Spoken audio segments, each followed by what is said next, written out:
All right, ladies and gentlemen, ladies, welcome back to the Officer Tatum Show. We're finally back in the studio, and I want you guys to know that we're going to do a quick recap of some of the things and some of the evidence that we have in the Nolan Wells case, and we're also going to point out some of these ridiculous haters. Some of them should be reported to law enforcement for threatening my life. We're going to get to all of that on the Officer Tatum Show. I want everybody in this room to have that same spirit, that same identity carried in your life. Make sure that you go through life and find your purpose. And we don't do this just to get a pat on the back. We do it because we came here to win. And it starts with you understanding that God has a purpose for you. This is the time to be more bold than ever before. We're all Americans at the end of the day, and we should love one another. We should be focused on what's right for our country.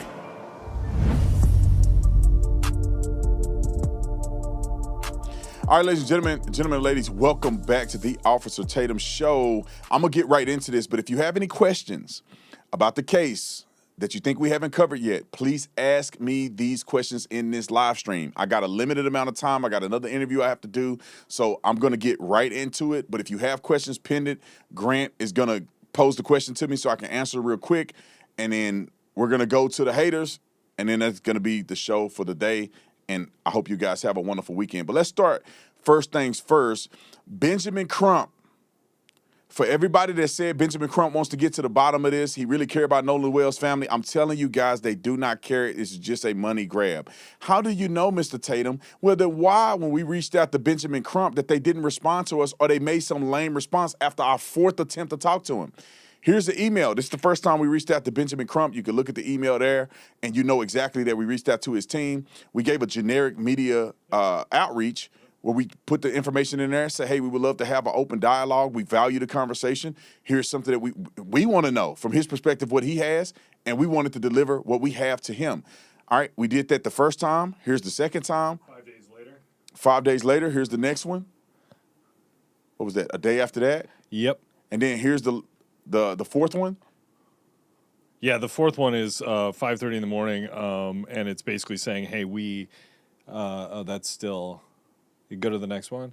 Yeah, this is the first response I received, which is basically, or no, this is the final response where they basically say. Yeah, so the final response said, thank you for reaching out, interest in speaking with Benjamin Crump, right? Yep. So the thing is, we reached out to Benjamin Crump. We reached out to talk to Benjamin Crump. We didn't reach out to talk to the family. We only wanted to talk to Benjamin Crump. Put the thing back up there. And so as you can see on there, it says, at this time, the family is taking a break from media engagement as they continue to grieve and spend time together. Why are you talking about the family? I know they're taking a break. Benjamin Crump should be taking a break. He's the attorney. Correct. We only wanted to talk to him. They acknowledge the fact that you reached out and are interested in speaking with attorney Benjamin Crump, but says that the family is taking the time apart. It's a lame excuse for them not to engage with us. And people are running their mouth about whether or not they want to know the truth or not. We reached out to them plenty of times. And then we have Christina Wells, Nolan Wells' mom. Now, I want to put this in perspective because people were saying, why didn't the boys contact the mom? Why didn't they contact police? Why didn't they contact authorities? Why did mama have to find out her kid was missing?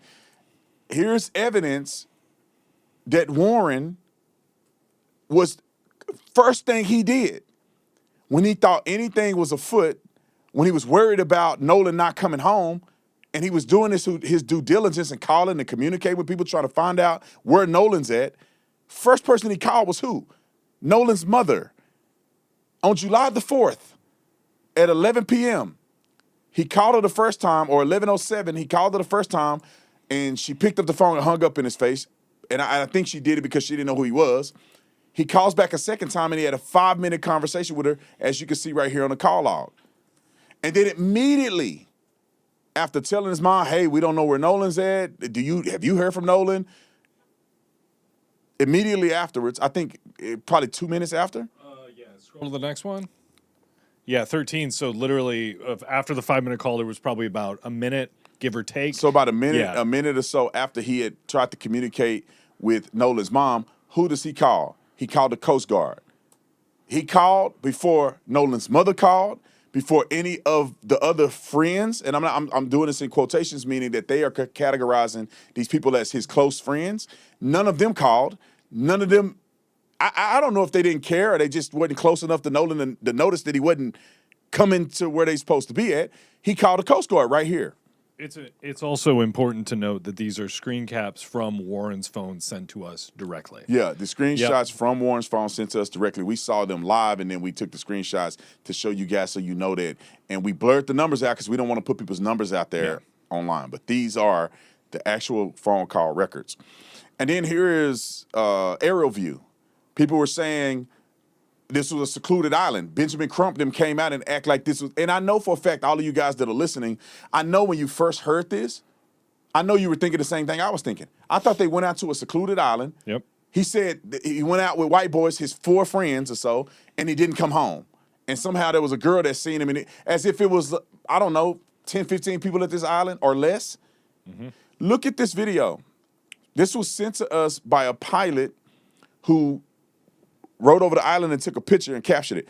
Every little dot that you see on the screen, which there has to be hundreds of boats on the top side, which is the northern side of Horn Island. And then there's probably about 30, 40 boats on the south side of Horn Island. And then all the streaking that you see inside of this picture, which could be another 40 boats or so, or maybe a little less than that. I mean, it could be like 20, 30 boats, are all boats that are coming and going from the island. You think thousands of people are there, hundreds of boats, saturated with people coming and going from the island. And so therefore, when you see Nolan and the friends say, you know, people are coming and going. If you want to go and come, you can come with somebody, go back with another person. So you see the traffic of how many people are coming and going from this island. Nolan clearly could have went with somebody if he did not go with the people he came on the boat with. Something that's important to note as well is you said, you know, the narrative is this is a remote island, like, you know, in the middle of the ocean, very small. It is about, 10 to 12 miles long. Yeah. And you can see it from shore. Like, you can visit, without binoculars, you can see the island. Yeah, where we were staying when we went to Mississippi, we could see it in the distance. Yep. You can see about 7, 8 miles out. We were a lot closer to the island than they were when they docked and came in. Here's another item of evidence that I think is important for us to debunk, and that is this photo right here. People are still using the photo. Some nut job on Instagram the other day, and I don't know why people still follow these people because they're liars and they're evil. Because Nolan, or not Nolan, but Warren was on my podcast and said, hey, I was the guy that had my arm around Nolan in this picture, which tells you that how close friends they were. Yep. This is a week before at an event, and Nolan is out there with all his white friends. And they were saying, oh, this was the day of. Benjamin Crump pushed that this was the day of. Yes. And here's a screenshot of the actual incident, time-stamped by the guy who actually took the photo. And what does it say? June the 27th. At 11:58 p.m. Debunks the idea that this is somehow associated with the day he was killed or he died in a drowning or whatever happened to Nolan. And the other thing that's important, obviously we have the timestamp, but also too, a lot of people were saying, oh, the USA and the guy's chest hair. We talked. Nick and I actually sat with Warren at dinner, and we brought that USA chest hair stuff up. And based on what Warren said, which is they were so excited for the 4th of July, he preemptively did it as, you know, he's just excited. So people who say that that's, you know, oh, clearly on the 4th of July, no, they were enthusiastic about this event for weeks. They had made mention that they had been excited about this from last year, Yes. July the 5th. Yep. Meaning that the day after July the 4th, because they all went to the island last year together. Yes. But nobody's talking about that. All of a sudden, they went and killed him this year, but last year, they all went to the island, nobody mentioned it. Before we get into the Christine stuff that we're going to talk about, we were going to present some text messages from the Katie. The Katie that, you know, everyone's talking about, who was with Nolan, who was, you know, people say may potentially last seen. We don't know. We're, you know, that's alleged. But we were going to show these text messages, but we decided what, Brandon? Like, well, we wanted to talk to Katie first. Yes. Because in due diligence, we spoke to all the other kids that were involved in this allegedly, and we actually had a sit-down interview with Warren and Tristan. And therefore, we feel very comfortable sharing the messages and stuff they gave us because we actually talked to them and got the context around it. And so we have the text messages from Katie, and I can give you a synopsis, but I didn't want to put it on the screen because I didn't want anybody taking her out of context or anything of that nature. If Katie wants to come forward and talk to us about it, We'll treat her with the same level of respect and dignity as everybody else, and then we'll present those at the time as evidence. We do have the text. I will tell you what the text say, in a synopsis, but I don't want to put her text and stuff out there without talking to her first and giving her the opportunity to present as much context as she needs. And because I think it's not going to be as thorough if we just put it up on the screen, and she may have tons more information about it. So Katie, if you're watching this, anybody that know Katie, we will treat you with the same level of respect and dignity as we did everybody else. Be cognizant of interviewing you, and if you have a lawyer or something, we'll consult and do everything to make sure that we protect you and protect anybody that you may mention so nobody gets sued and none of the other stuff. So, Katie, you can reach out to us at tips@theofficertatum.com, tips@theofficertatum.com. I think we got a phone number or something like that. You can text us on our phone line, 480-788-1858. Perfect. All right, let's get to... Christine said that no one had reached out to her from the boys or the family. That's right. Christine, which is Nolan's mother, said, and we got evidence of her saying this. Yes. She said, and this is the part that bothers me because I don't know if she intentionally did this in a malicious way, which will make me lose a tremendous amount of respect for her, or are these hood knuckle-dragging thugs who are siphoning money out the black community, leveraging young brothers' deaths, convinced her to say this in order to push a narrative. Let me show you why I say this. And I'm not saying which one is right, but this is why I question this. Roll the clip. We've heard different accounts of how long he's known them, and I was wondering also if you folks have spoken to those families since they lawyered up. High school friends. Is when we kind of down. Yeah. Yeah. Say that second part again. Have I talked to the families? No. I haven't spoken. Last question. Have you spoken to the families? That's it. So she gets on there and she says they haven't spoken to the family or did anything like that, alluding to the fact that as if the family haven't tried to communicate with her since you lowered up, meaning that they lowered up and they haven't heard any contact from the family. Well, here is Ashley Cole, the stepmama who's a judge is what they say, and she's a family law judge. She's not even a criminal judge. So, they want to make her out to be like she's going to interfere with the case. She don't have no leverage to interfere with the case, to be quite honest. But anyway, this is her, and we got this leaked to us, and so we have this information available. As you can see it, this has been verified. I saw it with my own eyes. And this is a message from Ashley Cole to Nolan's mother. And it says, Christine, this is Ashley Cole. If or when you ever want to talk to me, this is my number. This was on July the 7th. Correct. Now, the question is, if you want to know what happened to your son and you think that his friends are responsible, had any involvement, it would be conducive for you to say, let me talk to their mama and see what they're talking about. Because she is offering to communicate even though they have lawyers. Yes. And the thing is, the boys didn't lawyer up immediately. Warren had a lawyer before anybody else, but the rest of the boys did an interview, equivalent of a polygraph test, all with no lawyers. So they act like they all lawyered up. That's not what happened. And then, even if they lawyered up, the mom said, come talk to me. Yes. And what did she do? She don't say anything. And then she had to make a correction. Yes. A few days later, roll it. But the parents, again, they've offered, and I need to correct myself because I think yesterday in one of the interviews, I think I said that maybe none of them, I want to say 2 or 3 of them have reached out.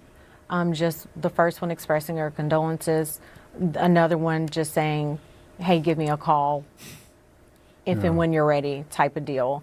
And then another one just, sorry for your loss, but hey, we need to talk type of thing. And you know what? What? It hasn't, are we at a week? My brain is mush. We're all over the place emotionally. This has been a difficult situation. I cannot express how hard this has been on not just us as parents, but also his siblings. But they got bald head milk dud down there that could communicate.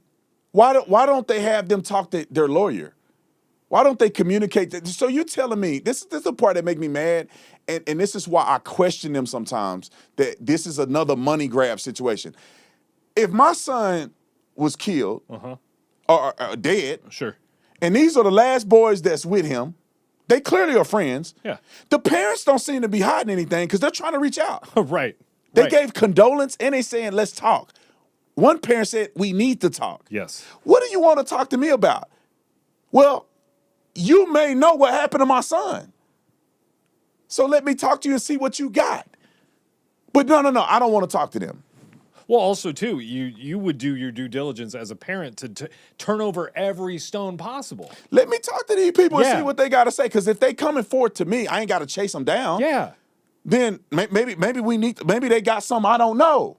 Yeah. And Maybe they're also, willing to share some text or share some video or give me some context because they're out here right now saying, we don't know what happened. The boys, he left with the white boys and then came back dead. And, I don't know what happened. It's like, ma'am, are you saying a couple days ago parents have been reaching out to you? Right. Why would they reach out to you? They kill your son. Yeah. Like you wouldn't, if you were hiding something, the last... or Man, if I killed it's somebody, I'm going to get a lawyer and you ain't going to hear from me. gone. But Yeah. these kids didn't even have lawyers and their parents are reaching out. Yep. All right. What's the next one we want to debunk? Basically, so there was some discussion about how many people were on the boat when they departed. And you, in part 2 of your interview, which we've already posted on YouTube, you go to the dock where the boat was being loaded as they left for Horn Island. And this is exclusive. This is the surveillance footage from a camera. Let's walk through this. Let's speed it up because I want to get to these weirdos. Sure. Look like I need a little headroom right there. But all right, let's get to these weirdos. So play the clip. But the boys were here. Tons of people you'll see on the video is getting onto the boat, and they took 3 boats out. It wasn't just one. It wasn't just Nolan and 4 boys. It was a multitude of people on several different boats, and some of the boys that they're accusing wasn't even on the boat that Nolan was on. But let me show you from the vantage point where I have the video to prove that I'm here where I say I am. All right, so I think people get it. Yeah. You can watch the rest of it in the interview. I went right there to the spot. They showed me all these videos. It was tons of people going, like them acting like Nolan was the only one there with 4 white boys, or he was the only one. It was a bunch of them went together. It wasn't just Nolan with them. So if you're gonna be mad at somebody for leaving Nolan, then everybody left Nolan. Yeah, absolutely. And then what about his black friends that were there? Why y'all not questioning the black boys that were there? That was his friends that saw him on the day of. It's just the white kids that are responsible. They left him too. Obviously, they may know what happened to him too, right? But no, it's just the white boys. I don't want to tease anything too prematurely, but you talked to one of the black friends in detail I about, talked to- and that's yes. coming out this weekend, I believe, right? Yeah, we I think we have it finished editing, and we're gonna put it out. I think on Saturday. Trayston. Yeah, Trayston Shepard. Trayston is half black. They want to say half when they don't want to claim him, but he's black according to these black folks. Yeah. And he gave Incredible interview. Incredible interview. Y'all see it when it come out. It'll be coming out soon. But there's a couple things that I asked in rapid succession to Warren that I think is important for us to go through right now. And I asked some direct questions that I think will debunk any of the things that people may have missed through the interviews, at least in part. And it's good to note that this is in part 4 of the interview, which dropped today. So if you want to see this full 34-minute context, go to part 4. That's where these hard questions are asked. I mean, the whole interview is hard questions, but this is just rapid fire, getting to the bottom of things. So Perfect. Roll it. Did you kill Nolan? Of course not. Did you have anything to do with Nolan's death? Of course not. And absolutely not. They say that you guys deleted stuff out of his phone. Did you delete anything out of Nolan's phone? No, of course not. The mom acts like, or at least she portrayed on television, and the rumors are that you weren't really good friends with Nolan. Is that true or not? Absolutely not. I hung out with Nolan probably like 3 days a week. I mean, seriously, at least. Some days my friends want to hang out every single day, and Nolan was always there, so. it's also important. I just want to point this out. He gives a longer explanation earlier in the interview about the phone deleting stuff. They didn't have his passcode. They had no reason to get on his phone. They had no reason to get on his phone. The phone was in the car. He told me that the phone was in the truck of one of the boys. along with other people's phones. And then it wasn't some big crazy conflict when one of the other boys' mom came to get Nolan's and her son's phone. Yep. So Nolan wasn't the only one that left his phone on the boat when the boat left. There was 5 other people, they said, that had their phones on the boat that didn't leave on the boat. Yes.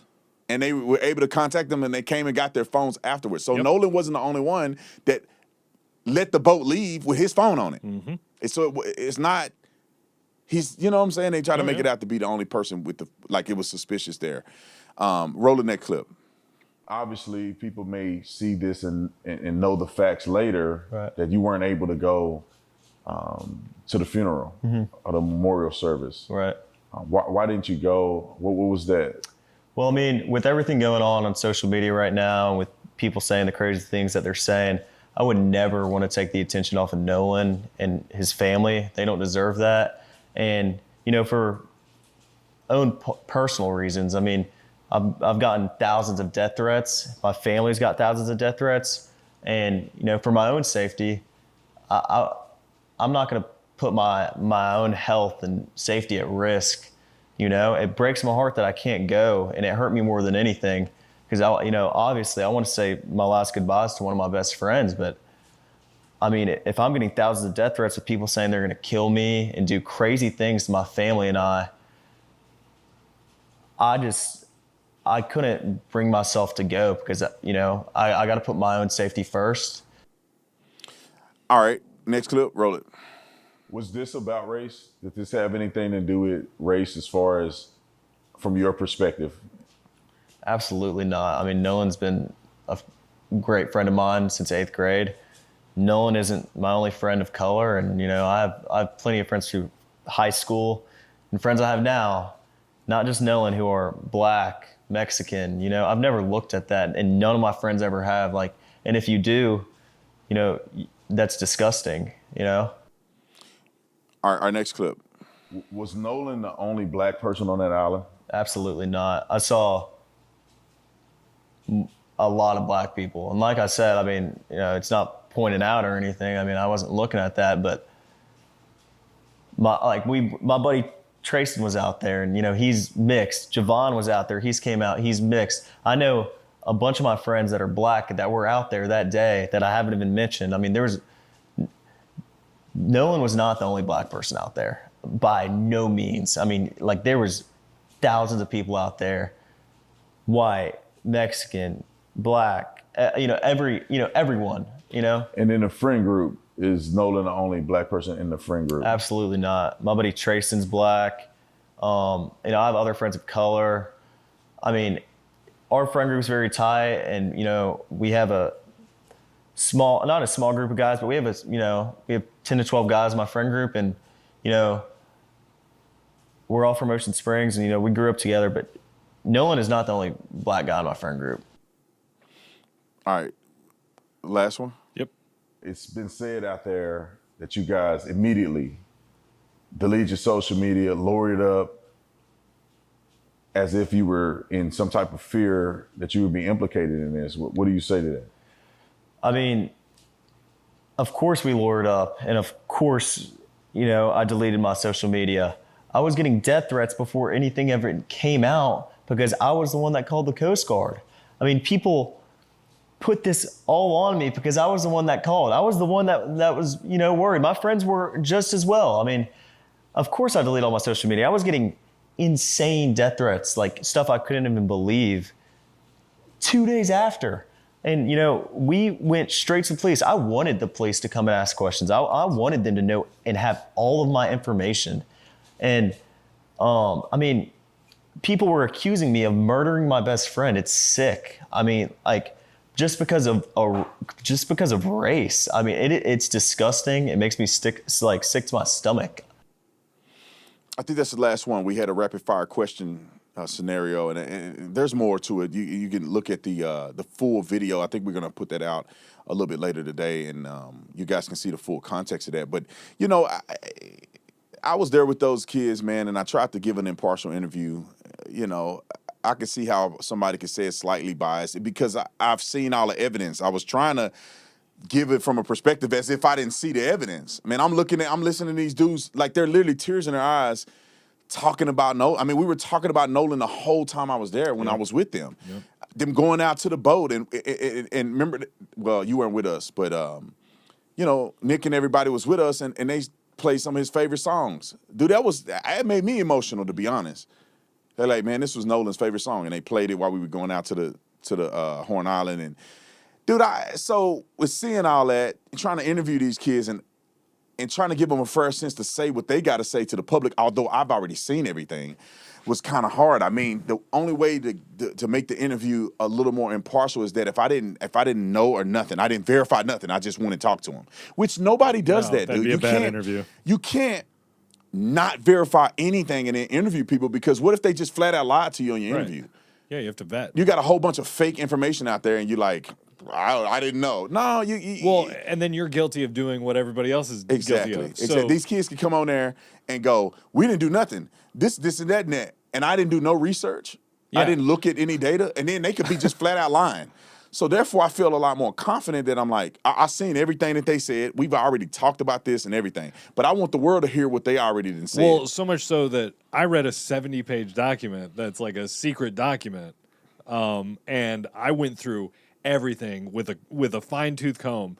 And we're not using any of that information. None of that has been talked about today or anything publicly. That was pretty legit. But there's so much information that we have that we just can't.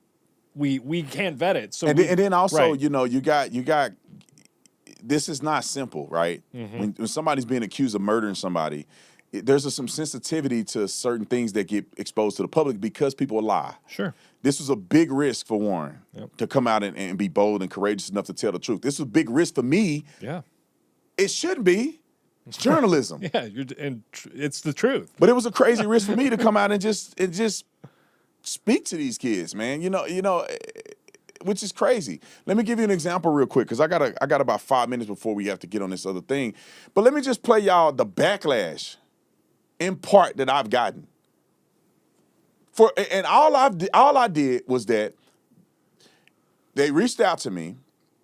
I think that's fair to acknowledge. They reached out to me and said, hey, we don't feel comfortable talking to anybody else because everybody fake, and we know it. And they'll put your stuff out there and lie on you and edit it and all that stuff. They said, you know, the boys would really like to tell their story to you because they trust that you're fair. Yes, they've watched you. Warren even said, "I've been watching you for a long time. I trust you."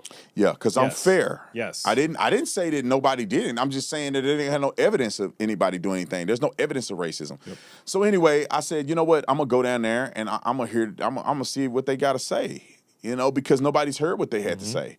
So let me see if these boys are lying, and see if these boys telling the truth, see if they got any evidence. Let me go out there and be legitimate in my judgment, and that's exactly what we did. And I said, look, at the end of the day, we heard what Benjamin Crump and them are saying. We saw all the fake information that they put out there with no verification, and I said, let me see what this side has to say. And then I said, well, my gosh, the world needs to hear their side. And you got to think, I want people to know this. They were terrified to even talk. It was no guarantee that they were going to even interview or anything. We flew out there, rented a house without having an interview secured. There's no interview secured because you got their parents were afraid. Yeah. Lawyers are telling them, and I'm not shocked. They're like, they don't want them to get out and say something, and then people use their words out of context. Yep. And so you got the lawyers and everybody's, kind of like, we don't know. We want you to know the truth, but we don't want our boys to be out there. And then people clip their stuff up and then they try to make them into monsters. Yeah. And so, we had a conversation about it. I encouraged them like, look, bro, they going to lie on you no matter what you do. Mm-hmm. So if you feel confident enough, I'll be very fair with the interview. You guys be able to see everything that we record. I'm not going to record something and chop it up and put it out. No, family and everybody be able to see exactly what we did. Raw footage, boom, put it out there. You said it, y'all be able to see it. Before we put it out, You'll be able to see it. And that's exactly what we did. We did the interview. We talked to the other boys, but they didn't want to go on camera, which for obvious reasons, because of stuff like this. Let's put it out there of the kind of hate I'm getting for just interviewing. Roll the clip.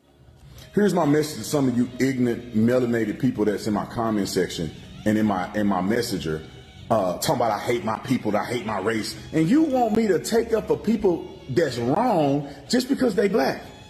If Harriet Tubman was alive today, she would blow your brains out without any hesitation. your brain matter will be all over the ground. No bull. Like, Time out. That's him dog whistling or trying to allude to the fact that he wants me dead. He thinks somebody should kill me because in 2026, what Harry and Tubman and them sacrificed for us to have freedoms and for us to get along with each other, I expressed that, and he think I should be killed. Harry and Tubman would have killed me for being fair to people and not basing stuff based on race. Let it go. You made $20 million since 2017. I made $20 million. Since 2017. 2017. And never Oh, man. holding white people accountable. And then you're wondering why people are in your inbox saying the things they're saying to you. You Threatening did my life? cried real tears when a Nazi got his neck blown off. Whoa. Charlie's a Nazi. A Nazi. Nazi. A Nazi. When a racist white person checks you, you do nothing, you say nothing. But when a black person says something you don't like, and I seen an interview, you was willing to throw hands with them, but called black people violent. Make that make sense. So you know what? As a black man, I'm gonna show you how violent we really can get, right? You know what I hope happens to you? I hope a group of racist, conservative, flag-waving, loving white people string you up on the biggest tree they could find.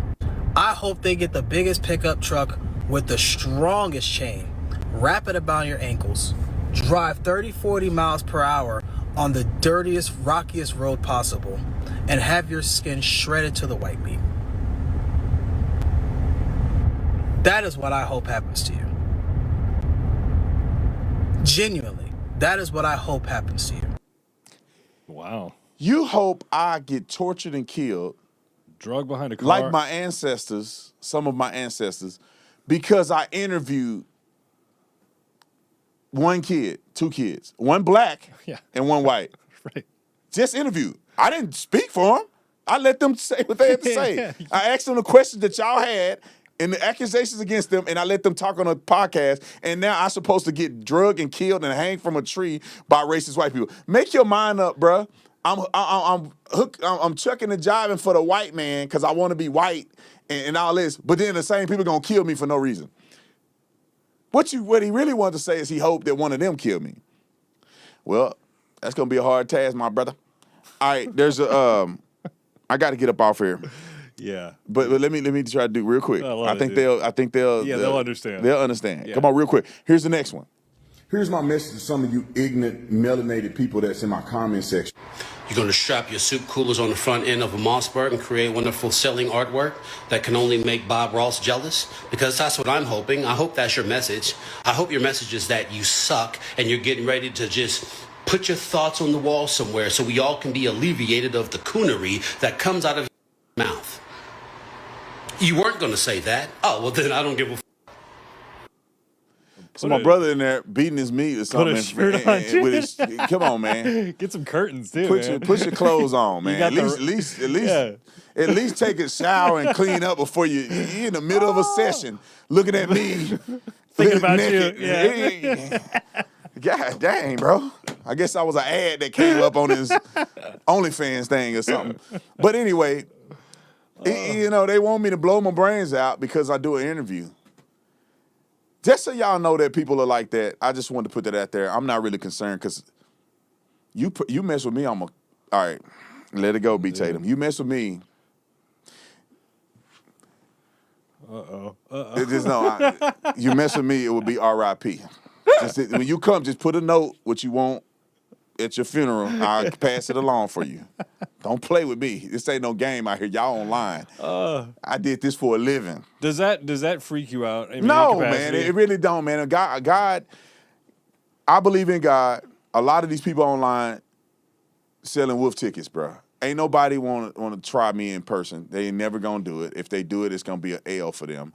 And so I don't really, it makes me upset that people want to go to that links because they disagree with what I have to say. Yeah.